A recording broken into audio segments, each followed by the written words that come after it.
Ladies and gentlemen, European steel is in difficult times, and in terms of EUROMETAL members, I wish to refer to the difficult times of European steel distribution, trading and processing.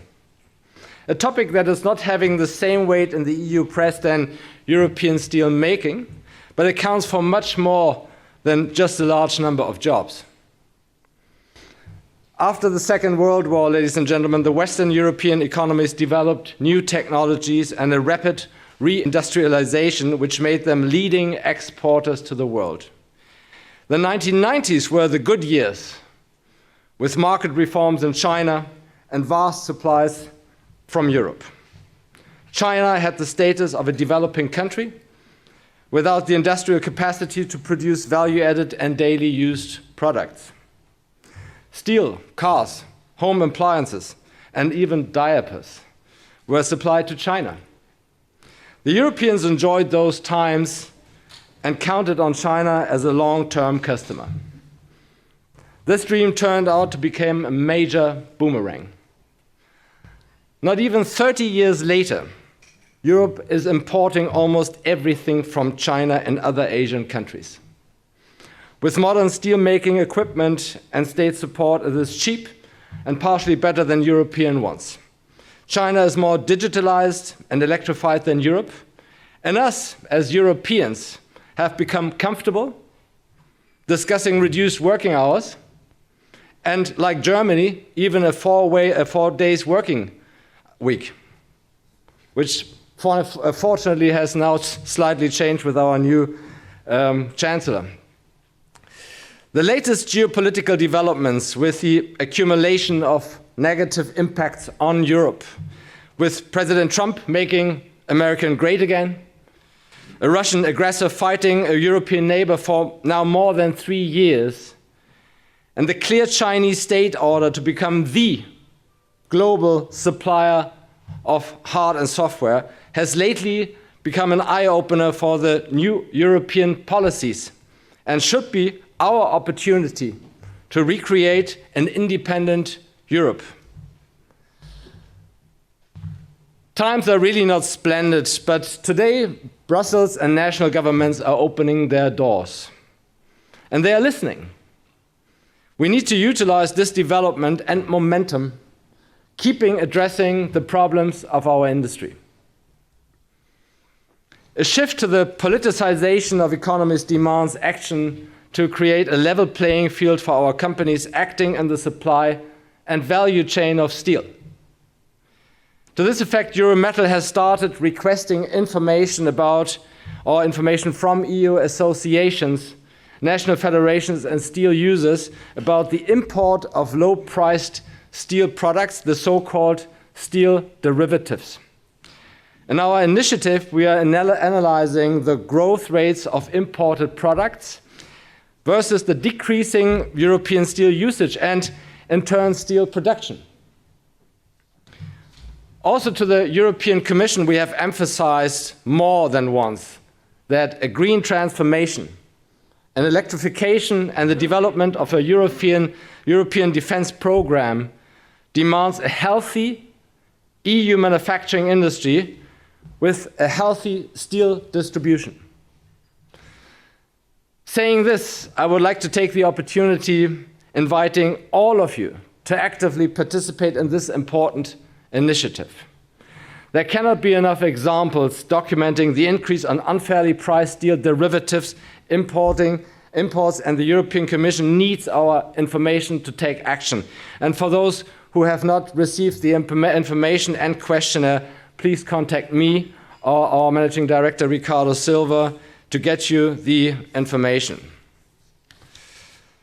So now coming to EUROMETAL. The original organization of EUROMETAL goes back to 1950, where it all began with the post-war reconstruction and integration of Europe.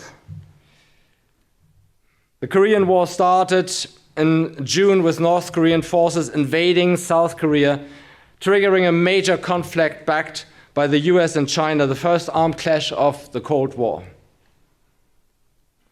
NATO begins building its first military forces as tensions with the Soviet Union grew. And Uppsala. And no, that's the one. Yes, and finally, Charlie Brown and Snoopy made their way to the US newspapers. The next one is quite funny. That's the first car with a rotary dial phone. It's, I still cannot imagine how this operated during driving. But actually the more important subject then came actually with French Foreign Minister Robert Schuman, who proposed the pooling coal and steel production in Europe, laying the foundation for the European Union and EUROMETAL, the today's voice of European steel, tubes and metal distribution.